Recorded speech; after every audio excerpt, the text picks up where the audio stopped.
বর্তমানে আমি 400 বছরের পুরনো একটি জামে মসজিদের সামনে দাঁড়িয়ে আছি। আসসালামু আলাইকুম সবাইকে, দিস ইজ সাইমন। নিরুদ্দেশের এবারের গল্প এক প্রাচীন জামে মসজিদ।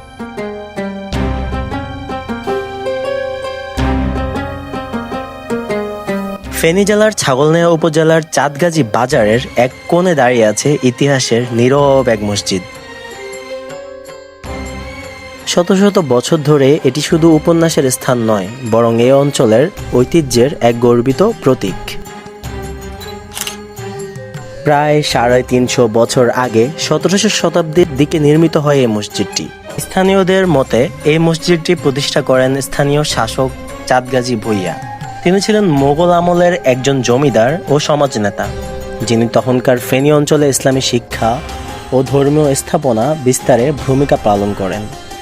তার নাম অনুসারে এলাকার নাম রাখা হয়েছে চাঁদগাজী বাজার, আর তার উদ্যোগেই নির্মিত হয়েছে চাঁদগাজী ভূঁইয়া জামে মসজিদ।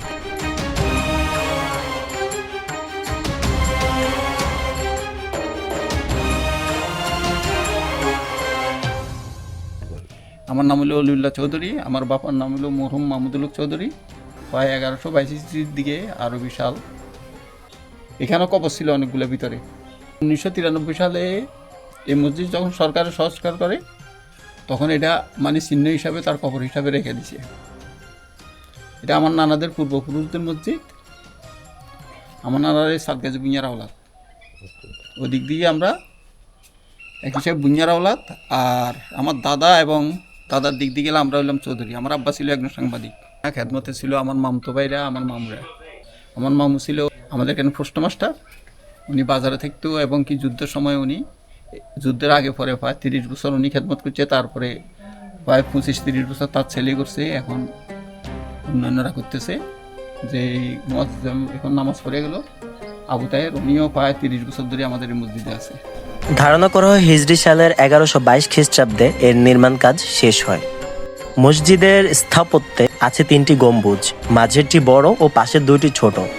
চুন, সুরকি, পোড়ামাটির ইট আর মোটা দেয়ালের একই নকশা তখনকার মুঘল আমলের নিদর্শনগুলো বহন করে। আজও প্রতিদিন এখানে নামাজ আদায় হয়, আর শুক্রবারে পুরো এলাকা জমে ওঠে মুসল্লিদের পদাচারণায়। স্থানীয়রা বলেন, এই মসজিদ শুধু নামাজের স্থান নয়, এটি তাদের হৃদয়ের টান এবং প্রজন্মের ঐতিহ্য, যেখানে ইট পাথরের ভিতর লুকিয়ে আছে প্রার্থনার ইতিহাস, বিশ্বাসের গল্প আর এখানকার মানুষের অতীতের অনন্ত প্রতিধ্বনি।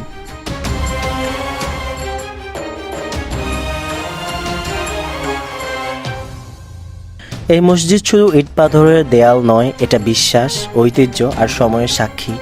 চাঁদগাজী ভূঁইয়া জামে মসজিদ ইতিহাসের ছায়ায় এক জীবন্ত গর্ব। নিরুদ্দেশের এবারের গল্প এই পর্যন্তই। আবার দেখা হবে নতুন কোনো গল্পে, নতুন কোনো প্রান্তরে। ততক্ষণ পর্যন্ত নিরুদ্দেশের সাথেই থাকুন।